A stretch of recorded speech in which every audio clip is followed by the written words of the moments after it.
শুরু হবে তার আগে সৈন্য নির্বাচন করছেন আল্লাহর নবী। আল্লাহর নবী একটা শর্ত দিলে যে 15 বছরের উপরে সব সাহাবীদেরকে নেওয়া যাবে, যারা 15 বছরের নিচে তাদেরকে নেওয়া যাবে না। আল্লাহ নবী সাল্লাল্লাহু আলাইহি ওয়াসাল্লাম এই শর্ত দিলেন। সৈন্য নির্বাচন করতে করতে 13 জন সাহাবীকে আল্লাহর নবী বাদ দিয়ে দিলেন। এরা ছোট, অপ্রাপ্ত বলে, ছোট বলে, নাবালক বলে আল্লাহর নবী তাদেরকে বাদ দিলেন। সেই 13 জনের মধ্যে 2 জনের ঘটনা বলি। একজনের নাম হচ্ছে রাফে বিন খাতিজ আর সামুরা বিনতে জুনদুব। এই 2 জন এসে আল্লাহর নবীর কাছে লেগে পড়লেন, আল্লাহর নবী আপনি আমাকে যে বাদ দিচ্ছেন, আপনি আমার ব্যাপারে জানেন কি? সেই রাফে বিন খাতিজ বলছেন যে আমি যেখানে তীর মারব সেখান কোনো মিস হবে না, সেইখানেই লেগে যাবে। আল্লাহর নবী তাকে পরীক্ষা করলেন, আল্লাহ নবী যেখানে নিশানি দিয়েছেন সেখানেই লেগে গেছে। আল্লাহর নবী বলছে তুমিও থাকো। সামুরা বিনতে জুনদুব চলে এলো, আল্লাহর নবী আমাকে আপনি নেন, আমি জিহাদের শরীক হব না, মানে আমি ইসলামের জন্য জান দিব, আপনি আমাকে নেন। তুমি কি পারবে? সামুরা বিনতে জুনদুব বলছেন আল্লাহ নবী আমি কুস্তি লড়ব, রাফে বিন খাতিজকে সঙ্গে সঙ্গে ফেলে দিতে পারবো, আমাকে সে পারবে না। এইভাবে তাকেও পরীক্ষা করলো, পরীক্ষাতে পাস হয়ে গেল। আল্লাহর নবী সে 2 জনকে আপনার উহুদের যুদ্ধে শরীক করে দিলেন, তাদেরকে নিয়ে নিলেন। এই ছিল তাদের ইতিহাস। তারা ইসলামের জন্য, ইবাদত করার জন্য তারা প্রতিযোগিতা করত, লড়াই করত। কিন্তু আমাদের অবস্থা খুঁজুন না, কি অবস্থা আমাদের অবস্থা দেখবেন। গতকালকের বলছি, আমাকে প্রায় বলতে হয় সামনে কাতার নামাজের মধ্যে যদি সামনে কাতার একটু ফাঁকা থাকে তা আমরা কি করি? ছোট ছেলেগুলোকে যাও ওদিকে যা, ওকে ঠেলে যাও ওদিকে যা, কিন্তু উই আর সামনে কাতারে যায় না। সামনে কাতারের ফজিলত আপনি জানেন কত? আল্লাহ নবী বলছেন কেউ যদি সামনে কাতার প্রথম কাতারের ফজিলত জানতো তাহলে হামাগুড়ি দিয়েও হলো প্রথম কাতারে শরিক হতো, টিকিট কেটে হলো প্রথম কাতারে শরিক হতো। আমরা কি করি? 2-3টা আঁটবে তাও ছোট ছেলেগুলোকে হুড়াহুড়ি করে পাঠিয়ে দিচ্ছে। এই হলো আমাদের ইমান। কি ইমান আমাদের! আমরা সামনে কাতারে ইমানই বুঝি না, সামনে কাতারে ইবাদত কত যে গুরুত্ব আছে তাই বুঝি না। আমরা ছোট ছেলেপেলেকে এভাবে হটিয়ে দিই। সামনে কাতার ফাঁকা আছে, পিছনে দাঁড়িয়ে নামাজ পড়ছে। কি আমাদের ইমান দেখুন না, তাই ইবাদত করার ক্ষেত্রে তাদের ইমান এবং আমাদের ইমান দেখুন। সম্মানিত উপস্থিতি, ইমান ভালো করুন, ইমানের জাজবা বাড়ান, প্রতিযোগিতা বাড়ান ইবাদতের ক্ষেত্রে। আল্লাহ সুবহানাহু ওয়া তাআলা আমাদের বুঝার তৌফিক বলুন, আমিন। সম্মানিত উপস্থিতি, সর্বশেষ যেটি বিষয় সেটি হচ্ছে সলাতের ব্যাপারে তাদের অবস্থা, তাদের ইমান এবং আমাদের ইমান। সলাতের ব্যাপারে, নামাজের ব্যাপারে তাদের ইমান এবং আমাদের ইমান কেমন। তাদের ইমান দেখবেন, একাধিকবার এই ঘটনা বলেছি, আবারও বলছি সংক্ষিপ্তভাবে। উমর রাদিয়াল্লাহু তাআলা, পৃথিবীর দ্বিতীয় খলিফা উমর রাদিয়াল্লাহু তাআলা সালাত আদায় করছেন। আবুল লুলু উমর রাদিয়াল্লাহু তাআলা খঞ্জর দিয়ে 3টি আঘাত করলেন। 3টি আঘাত, এমন আঘাত করলে উমর রাদিয়াল্লাহু তাআলা সঙ্গে সঙ্গে অজ্ঞান হয়ে পড়ে গেলেন। সেখানে ছিলেন আব্দুল্লাহ বিন উমর, উমরের ছেলে আব্দুল্লাহ বসেছিলেন। আব্দুল্লাহ বলছেন যে আমার আব্বাজানকে তথা উমরকে এমনভাবে আঘাত করেছে যে খাবার যে আপনার খাওয়াচ্ছে সেখান দিয়ে আপনার সব বের হয়ে যাচ্ছে। এমন অবস্থায় উমর রাদিয়াল্লাহু তাআলা আনহু জ্ঞান ফিরল। উমর সর্বপ্রথম প্রশ্ন হচ্ছে যে আমি যে সালাত আদায় করছিলাম আমার কয় ওয়াক্ত ছুটে আছে, কয়টা নামাজ আমার ছুটে আছে। উমর বলছে শোনো, আমি যে আজকে আমাকে কে মেরেছে এটা কিয়ামতের মাঠে জিজ্ঞাসা করবে না, কিন্তু আমি যদি সালাত আদায় না করি, নামাজটা যদি আমার এই অবস্থায় ছুটে যায় আর যদি আমি মারা যাই তাহলে মোহাম্মদ আল্লাহ সুবহানাহু ওয়া তাআলা জিজ্ঞাসা করবে উমর তুমি যে 2 রাকাত সালাত আদায় করনি, এই সালাত কেন করনি, এটা জিজ্ঞাসা করবে। আমাকে কে মেরেছে না মেরেছে এটা কেউ জিজ্ঞাসা করবে না, আল্লাহ এটা জিজ্ঞাসা করবে না। উমর বলছে শোনো, আমাকে পানি দাও, আমাকে তাড়াতাড়ি পানি দাও, আমি 2 রাকাত সালাত আদায় করব। উমর রাদিয়াল্লাহু তাআলা আনহুকে পানি দেওয়া হলো। 2 রাকাত সালাত আদায় করে উমর তারপরে সুস্থি হলো। তারপরে বলছে আমাকে কে মেরেছে। প্রথম প্রশ্ন তার, আল্লাহ মালিক, কি ইমান তাদের! সালাতের ব্যাপারে কি ঈমান তাদের এবং আমাদের ঈমান দেখবেন আমাদের ঈমান কেমন তার একটা দৃষ্টান্ত দিই। গতকালকে মাগরিব সালাতের পরে বৃহস্পতিবার বাড়ি বাড়ি সালাত আদায়ের দাওয়াত দিয়ে বেড়ায়। তো একটা মুসল্লি নামাজ পড়ে, নামাজ কেমন পড়ে, এরা মানে ছুল্লুমার নামাজি। জোহর কোনো রকম আসবে, আসরটা আসবে, আর মাগরিব মুখ আন্ধারি হয়ে গেলে কেউ তো দেখতে পাবে না, আর আসবে না। ফজরের তো বালাই নাই। তো তার কাছে যাচ্ছি যে আপনি নামাজ পড়েন না কেন? বলছে এই দেখেন ভাত রান্না করতে যে আঙুল দুটা পুড়ে গেছে, ওই লেগে আর আসতে পারি না। দেখ উমারের ঈমান আর আমাদের ঈমান দেখুন কি বলছে, মার পাশাতে যে দুটো আঙুল পুড়ে গেছে। আমি দেখলাম তার কাছে যে বলছে দুটো আঙুল পুড়ে গেছে, ওই লেগে মুসল্লিটা কি করে না, মসজিদ আর আসে না। জান্নাত যাবেন, কবরে শুধু যান, 4 পায়া কবরে শুধু রাখা আসুক, তারপর বুঝতে পারবেন কোন মগর পড়বে, কিভাবে সাইজের হাঁটুর পড়বে, তখন বুঝতে পারবেন। এটা তো আঙ্গুল পুরার ঘটনা। আর আজকে আমাদের সমাজে দেখুন সুবহানাল্লাহ, আমাদের সমাজের মানুষের নামাজের বিবরণ দিতে দিতে দিতে দিতে একাধিক সময় লাগবে, অনেক সময় লাগবে। হাস্যকর আমাদের সমাজের মানুষেরই। আল্লাহ মালিক, আমাদের সমাজের মানুষ কি ঈমান, আমাদের সালাতের ব্যাপারে কি ঈমান, অবাক লাগে। বড় বড় দাড়ি ছেড়ে দিয়েছে, মধ্যে মধ্যে আসছে আবার ব্রেক মারছে, ও আবার ছুটি নিয়ে এলেছে। আমাদের সমাজে আসে না? আমাদের সমাজে দেখবে যখন বিহা টিহা লাগবে তখন ঠিক হাজির। ওই 2 সপ্তাহ জানছে যে অমুক বেটির বিয়ে আছে, ওই তো আগে খবর জানবে, 2 সপ্তাহ আগে হাজির। যখন দেখছে আর কিছু নাই আবার চলে গেল। এরকম হয় না? ফজরের নামাজে তো সুবহানাল্লাহ, আমাদের সমাজে ফজরের নামাজে তো বালাই নাই। আমাদের সমাজের মানুষের ফজরের নামাজে তো বালাই নাই। কি ও ঈমান আমাদের, ফজরের নামাজে একদিন ধরে পাওয়া যায় না। বুঝে চাচা তুমি নামাজ পড়ো না কেন? বলছে ঘুম ভাঙলে তো নামাজ পড়তে আসবো। 1984 সাল থেকে সর্দারি করছে, আর উত্তরটা কি দিচ্ছে যে ঘুম ভাঙলে তো নামাজ পড়তে আসবো, আজান না শুনতে পেলে কি করে নামাজ পড়তে আসবো? কি ঈমান আমাদের, আল্লাহ মালিক। ঈমান দেখুন আমাদের, একটা দিন ফজরের আসবে না, পেছে আসবে, পেছে আসবে, প্রতিদিন ফজরের পেছে আসবে। আর এমন এমন আছে তো নামাজই পড়বে না ফজর, আর বলছে যে আমি বাড়িতে পড়েলি, বাড়িতে নামাজ লাগবে। এবার আপনি বলবেন ছুটা নামাজ তো সোলাতে মুবাশশিরে পড়েছে, বাড়িতে লাগবে। লাগবে, সব দিন লাগবে, প্রতিদিন লাগবে। ও সর্দার সাহেব আপনাকে বলছি প্রতিদিন বাড়িতে নামাজ লাগবে। ও মাস্টার সাহেব আপনাকে বলছে, আপনি কিভাবে গর্ব করে বলেন যে বাড়িতে নামাজ পড়েলি? যারা ফজরের নামাজ পড়ে না তাদেরকে যদি আমি জিজ্ঞাসা করি, আমি জিজ্ঞাসা করেছি যে আপনি কোথায় নামাজ পড়েন যে ফজরে? ও যে বাড়িতে পড়েলি। এসারে ও যে বাড়িতে পড়েলি, বাড়িতে নামাজ লাগবে? আপনি বলবেন হ্যাঁ লাগবে, সলাতে মুবাশশিরে পড়েছি, লাগবে। একদিন লাগবে, 2 দিন লাগবে? কোন অজুহাতে আপনি বলছেন? কি ঈমান আপনার? উমর রাদিয়াল্লাহু তাআলা বলছেন, আল্লাহর নবী সাল্লাল্লাহু আলাইহি ওয়াসাল্লাম বলছেন, কে পুরুষেরা বাড়িতে যারা নামাজ পড়ে, আল্লাহর নবী বলছেন আমার এমন মনে হয় আমি কাউকে ইমামতি করতে দিয়ে তার বাড়ি ঘরকে আমি পুড়িয়ে ছারখার করে দিব, যদি সেখানে মহিলার শিশু না থাকতো, ছোট বাচ্চা না থাকতো, আমি তাদের বাড়িকে পুড়িয়ে খান খান করে দিতাম, শেষ করে দিতাম।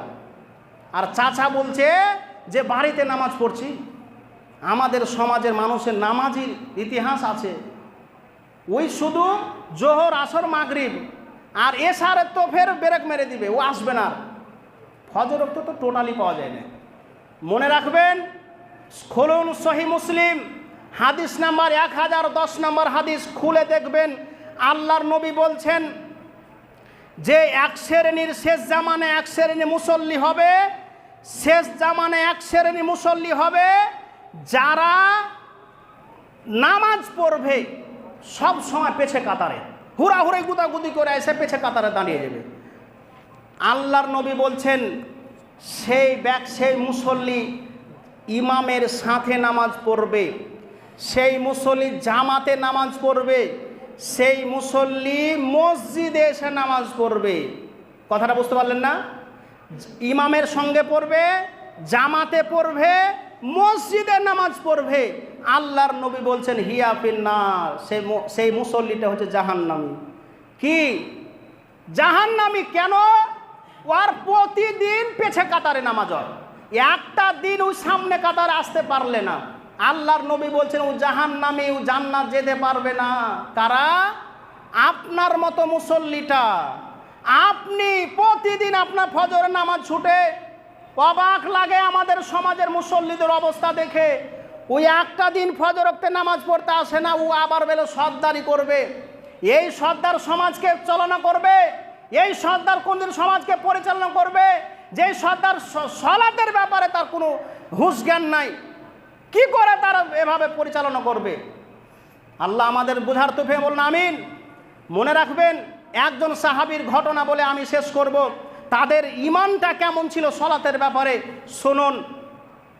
সাহাবীর নাম হচ্ছে খুবাইব রাদিয়াল্লাহু তাআলা আনহু। আল্লাহর নবী মুজারা গোত্রে খুবাইব রাদিয়াল্লাহু তাআলা সহ কয়েকজন সাহাবীকে মুজারা গোত্রে পাঠালেন যে যাও সেখানে তোমরা ইসলামের দাওয়াত দাও। সেখানে গিয়ে ইতিহাসে পাওয়া যায় 68 জন সাহাবীকে ইহুদিরা, খ্রিস্টানেরা তারা কি করলেন? জবাই করে দিলেন, শেষ করে দিলেন। ওখান থেকে ছুটে এসে একজন আল্লাহর নবীকে বলছে, আল্লাহর নবী 68 জন সাহাবীকে হত্যা করে ফেলে দিয়েছে, শেষ করে দিয়েছে। আল্লাহর নবী চিন্তায় চিন্তিত হয়ে গেলেন। খুবাইব রাদিয়াল্লাহু তাআলা আনহু তিনিও ছিলেন সেখানে। খুবাইবকে কি করলেন? ধরে নিয়ে গিয়ে এক জায়গা নিরিবিলি জায়গায়, ফাঁকা জায়গাতে খুবাইবকে বেঁধে দিলেন।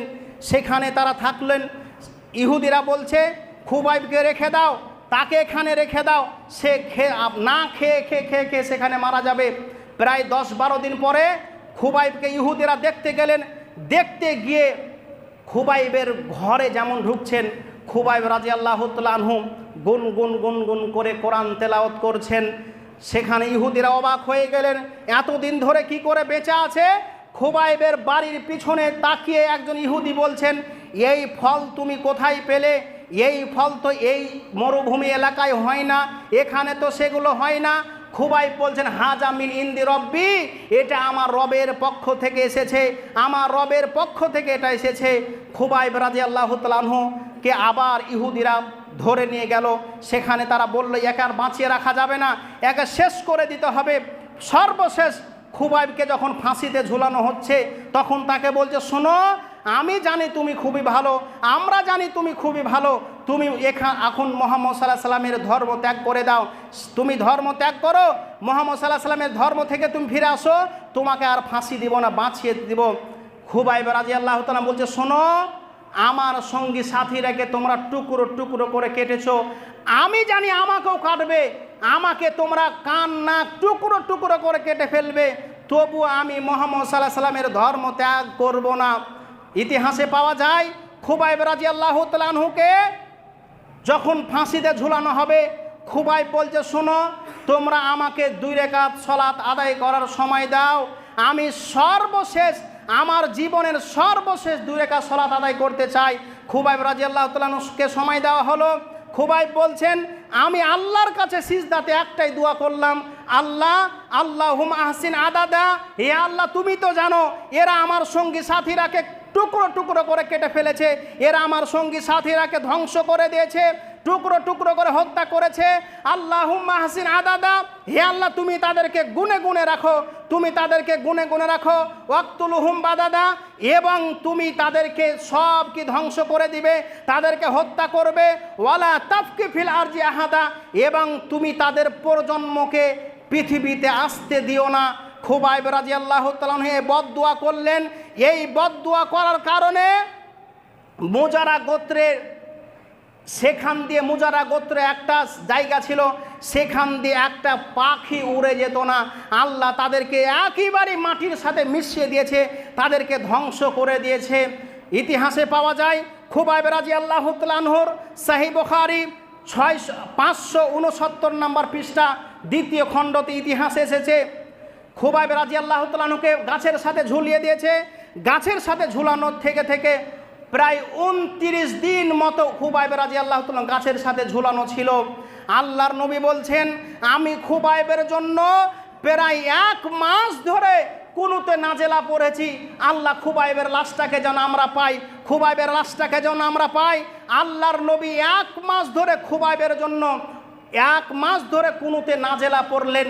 বেদায়া ও নিহায়াতে পাওয়া যায় সেই খুবাইবকে যখন গাছ থেকে 2 জন সাহাবী নামাচ্ছেন, 29 দিন ধরে খুবাইব গাছের সাথে ফাঁসিতে ঝোলানো ছিল। যখনই খুবাইবকে গাছ থেকে নামাচ্ছেন, খুবাইবের শরীর থেকে জান্নাতের সুগন্ধি বের হচ্ছে। অবাক হয়েছে সাহাবীরা, জান্নাতের সুগন্ধি বের হচ্ছে। 29 দিন ধরে সেই লাশের কোনো একটা ক্ষতি হয়নি। যখনই তাকে নামানো যাবে, নামাতে যাবে, ইহুদিরা খবর পেয়েছেন। আল্লাহর নবী সাহাবীদেরকে বলছেন, শোনো, তোমরা তাড়াতাড়ি খুবাইবের লাশটাকে নিয়ে এসো। খুবাইবের লাশটাকে নিয়ে এসে আল্লাহর নবী এক কর্নারে গোপন হয়ে গেলেন, একটু অন্য জায়গায় সাইডে সরে গেলেন। আল্লাহর নবী সাহাবীদেরকে বলছেন, আবু বকর উমরকে বলছেন, আজকে মজা দেখো, আজকে আল্লাহর ক্ষমতা দেখো। ইহুদিরা যখন খুবাইবের লাশটাকে নিতে আসছে, তখন তাদের বড় বড় ভোল্লাতে বা ডাঁস যেগুলো মৌমাছি, সেগুলো তাদেরকে কেমড়ে কেমড়ে তাদেরকে সেখানে শেষ করে দিয়েছে। কিছু ইহুদিরা চেষ্টা করছে খুবাইবের লাশটাকে নেওয়ার জন্য। সাহাবী দুটা কি করলো, খুবাইবের লাশকে মাটিতে রেখে দিল আর বলল, আল্লাহ, তুমি তো খুবাইবকে সৃষ্টি করেছো, তুমি তো মাটিকেও সৃষ্টি করেছো, তুমি তো আমাদেরকেও সৃষ্টি করেছো, আল্লাহ তুমি খুবাইবের লাশকে এখান থেকে সরিয়ে দাও।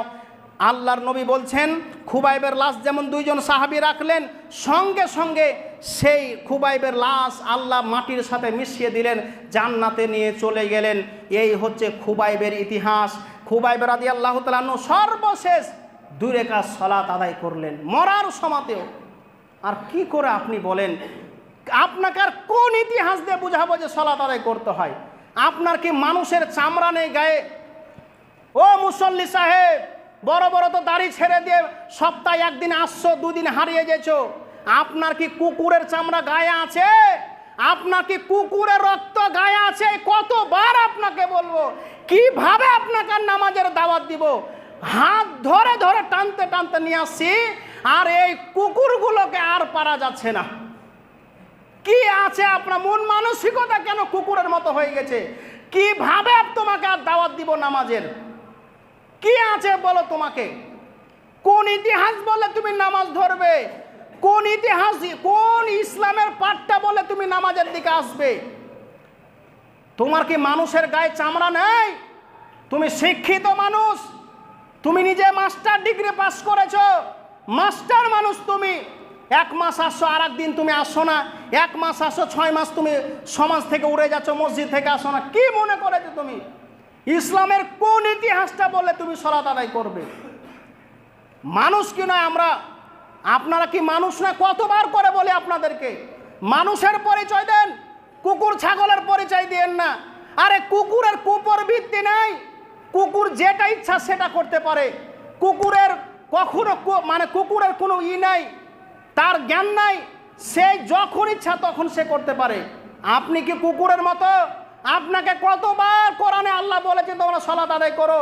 পৃথিবীতে এমন একটা ইবাদত আছে যেটা না করলে মানুষ মুসলমান থাকে না। একাধিকবার তোমাকে বলেছি, তুমি নিজেকে মাস্টার মনে করো, নিজেকে বড় শিক্ষিত মনে করো, নিজেকে মাস্টার ডিগ্রি পাস করো। কি মনে করেছো তুমি? কই ইতিহাস বলে তুমি সালাত আদায় করবে? শোনেন, মানুষের পরিচয় দেন, কুকুর সিরিগালের পরিচয় দেন না, মানুষের পরিচয় দেন। আবারও বলছি, যারা এখানে বসে আছে, আজকে মসজিদ পূর্ণ হয়েছে, আসরের সলাতে যদি মসজিদ পূর্ণ না হয়, যদি আসরের সলাতে তুমি না আসো, জানবো যে তোমার মনে কুকুরের মতো অভ্যাস হয়েছে, তুমি কুকুর সিরগালের মতো তুমি অন্তর্ভুক্ত হয়ে গেছো, তুমি মানুষের মধ্যে নাও। তুমি মানুষই গন্ত হয় না, তুমি মানুষই নাও। তুমি মানুষ হলে তুমি এতদিন থেকে নামাজ ছাড়তে পারো? শুনে রাখেন, কথায় একটু কড়া লাগলো সত্য। আল্লাহ বলেছে, একাধিক জায়গায় আল্লাহ বলেছে, বুঝেও বুঝে না ওরা, অন্তর আছে বুঝে না, শুনেও শুনে না ওরা, কান আছে শুনে না, দেখেও দেখে না ওরা, চক্ষু আছে দেখে না। উলাইকা কাল আনআম ওরা কুকুর সিরগালের মতো, চতুষ্পা জন্তুর মতো, ওরা সোরের মতো, বালহুম আজাল, বরং তার চাইতে নিকৃষ্ট। আল্লাহ কোরআনে বলছে, আমি বলিনি। আপনাকে কতবার নামাজের দাওয়াত দিব, টানতে টানতে আপনাকে বাড়ি থেকে নিয়ে আসছি, আর ওই মানুষটা আবার বাড়িতে পৌঁছেছে। লজ্জা লাগে আমাদেরকে, অবাক লাগে। 4 ওয়াক্ত নামাজ পড়ছে, আর সর্দারকে মসজিদে ঢুঁড়ে পাওয়া যায় না। কি আমাদের ইমান! সাহাবীদের কি ইমান দেখুন। আমাদের ইমান, সর্বশেষ একটা কথা বলি, আমাদের ইমান কখন চাঙ্গা হয় বলেন তো? কখন হয়? যখন আমরা, কেউ মারা গেছে, কেউ যখন আমাদের বাপ হোক মা হোক কেউ মারা যাবে, সুবহানাল্লাহ, আমি কটাক্ষ করছি না, যে মনে কিছু নিয়েন না, আমি একাধিক জায়গাতে এরকম লোক আছে যে সে সময়তে একদম ফেরেশতা, ওয়ার 5 ওয়াক্ত নামাজ তো দূরের কথা, কবর জিয়ারত করতেও ভুলবে না। 15-16 দিন মুনছে ও কবরে যায় পড়ে থাকবে। আবার যখন 1 মাস 2 মাস হয়ে গেল, কুঠে কবর জিয়ারত আর কুঠে নামাজ, মুসল্লি বাড়ি, ও সব ভুলে গেল। এটা হচ্ছে আমাদের ইমানের অবস্থা। শুনেন ভাই, এই ইমান থাকলে কোনো লাভ হবে না। বাপ মরেছে বলে আপনি মসজিদ বুকে করে নিয়েছেন, তারপরে আর কেউ নাই, আর ধরে পাওয়া যায় না। ওই মদখরি হলো, সুদখরি, গাঁজাখড়ি, যে কার সেই হয়ে গেল। এই হচ্ছে আমাদের ইমান। এই ইমান থাকলে কিছু হবে।